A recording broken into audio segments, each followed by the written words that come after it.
and the need to describe the current stage of the formation of customary international law. I very much agree with that. It's not our job in this field anyway to come up with new theories, to say, well, actually it's all very old-fashioned and we should now be looking at this and looking at that and treating customary international law in a sort of non-traditional sense, if I can call it that way.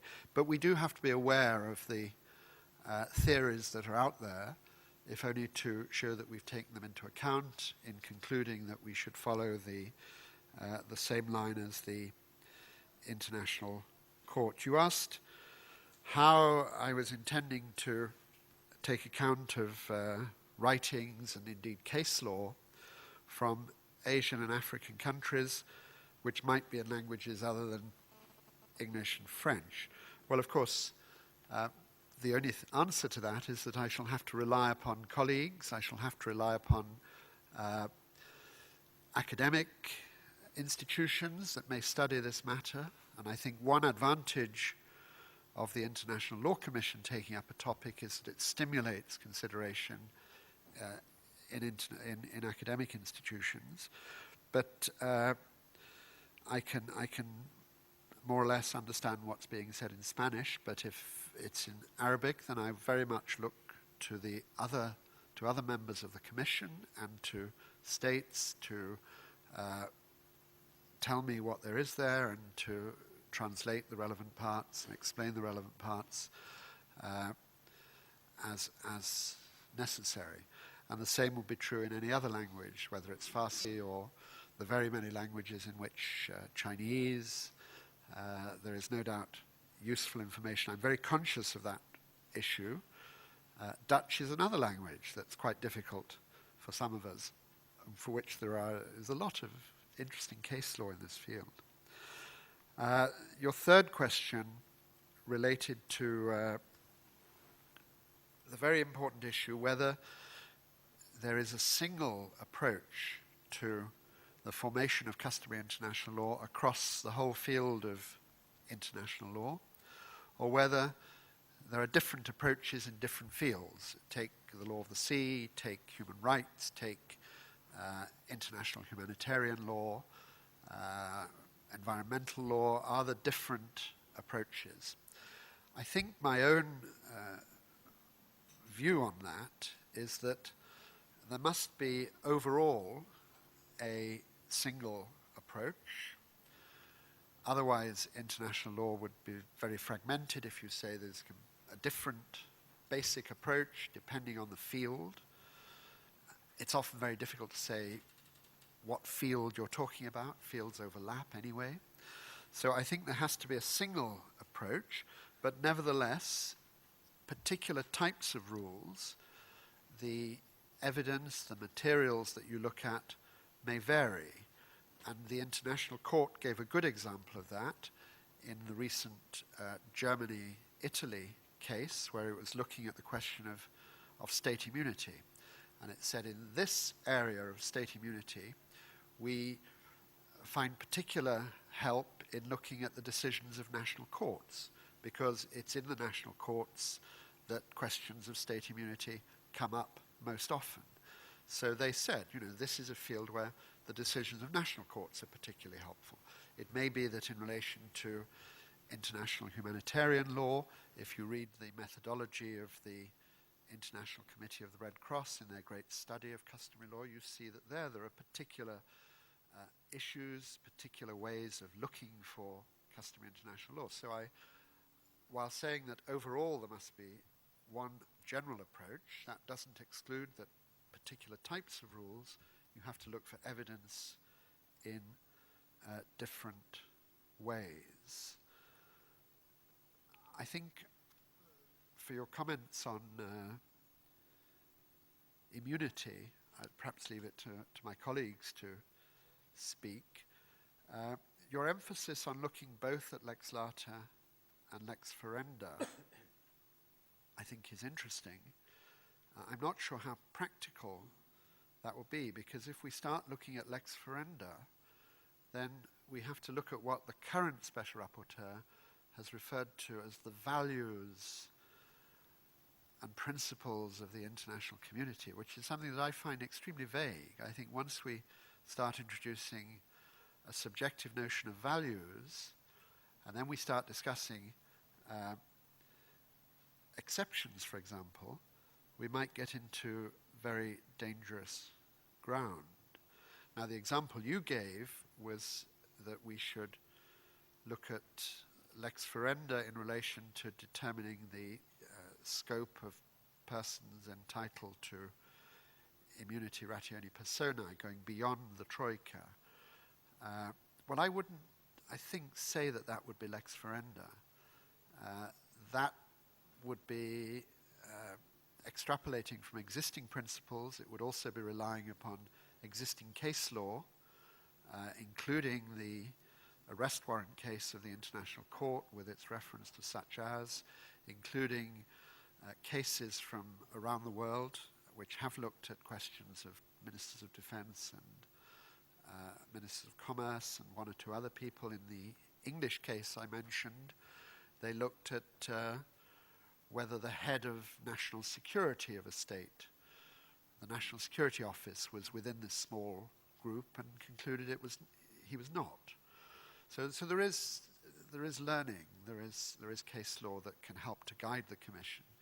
If we go beyond the Troika, I think that much as I would personally think we should go beyond the Troika, I suspect the Commission will not, that we will, having put forward this compromise, we've put it forward now, the Troika, a compromise between those who want less and those who want a wider group. We'll see what the reaction of states are, and unless quite a number of states speak up in the Sixth Committee or in their written comments, we won't be reviewing that in the second reading. So if you feel strongly about it, then I would encourage Iran and other countries to speak up in the Sixth Committee, because only if you speak up will there be a basis in the Commission to review what it's already put forward. Thank you.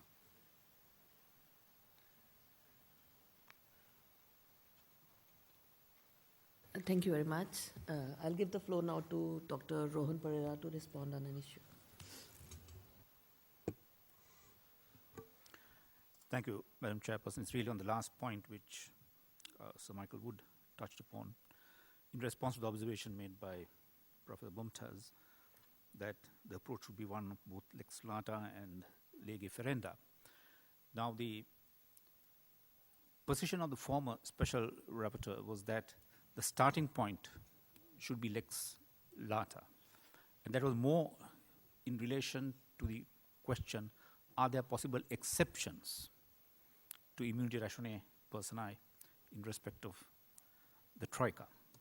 And he proceeded on the basis that immunity is the established principle, any exception must be proved. At the same time, interestingly, in the Sixth Committee debate, there were several delegations who took, I would think, somewhat of a middle position.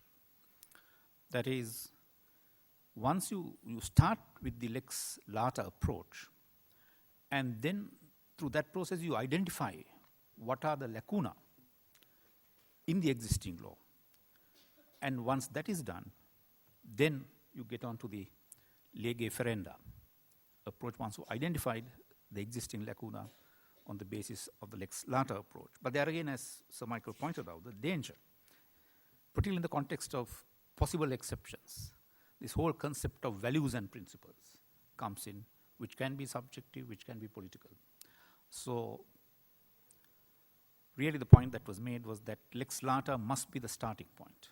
How the Commission will proceed beyond that is a complex issue. Thank you. Thank you. I'll give the floor to India now. You have the floor, sir. Thank you, Madam President.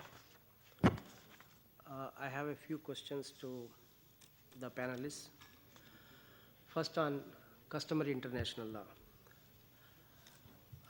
The ILC member, Sir Michael Wood, said the title of the topic has been changed from formation and evidence of customary international law to identification of customary international law. If that is the case, sir, you have proposed a scope of kind of definition on the scope. Is it that's I read it? The present draft conclusions concern the formation and evidence of rules of customary international law. If that is the case, is it going to be change your scope also? That is one question. Because identification, I don't know whether it would cover formation. I am doubtful about it. The topic, because we didn't have the benefit of seeing the ILC debate, so far it has not been published. So far as the topic is concerned, after reading your report and also your outline, the first note, what we understand, the task of, I read it, the task taken up by the ILC is not to find any particular rule of customary international law or set of rules applicable to a situation or event or series of events. The task is to find or identify the manner, methods, whatever it may be, by which the process of formation of customary international law takes place and or to identify the rules of international law. This is, I think, this seems to be this is something like finding the finder's find, identifying the identifier's identity, something like that. I hope this understanding is correct. So far as this, we have seen that whether jus cogens can be considered in the present topic, and of course the reasons which you have given seems to be okay. I think, and more than that, pragmatism also should dictate. It should be separated. If ILC or some states want that jus cogens has to be considered, perhaps it should be kept separately and studied in a separate manner. By mixing it, because jus cogens, the process in which it is considered to be made, and nobody can derogate from it, and it's applicable as a whole.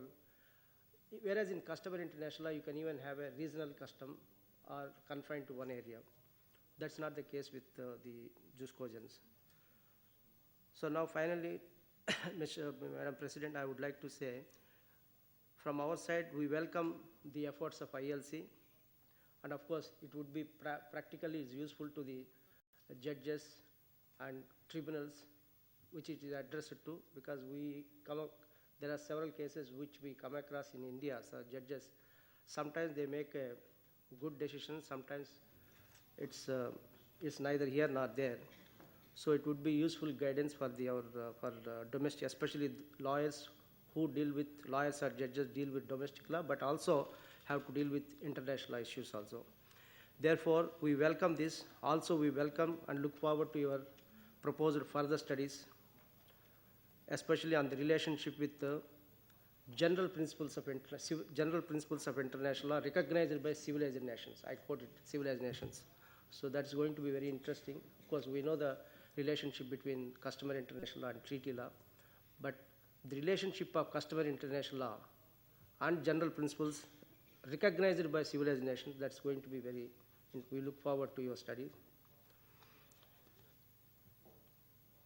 And of course, you mentioned of soft law. That's about customary international law. So far as this, the immunity of state officials are concerned, yes, maybe now that the special rapporteur has put the troika, so there should not be any controversy about whether we should include the foreign minister or not. Of course, there are some write-ups also in the European Journal of International Law and other blogs. But I think it's a push. But my question is beyond that. If the criteria that immunity is to be applicable, or heads of state, heads of government, or foreign ministers enjoy immunity, the criteria is that they represent their representational capacity abroad, functional necessity, and as Mr. Naren Singh mentioned, to ensure independence when they represent outside the country. If this is the criteria, if the same criteria is applied to, say for example, ministers of ministers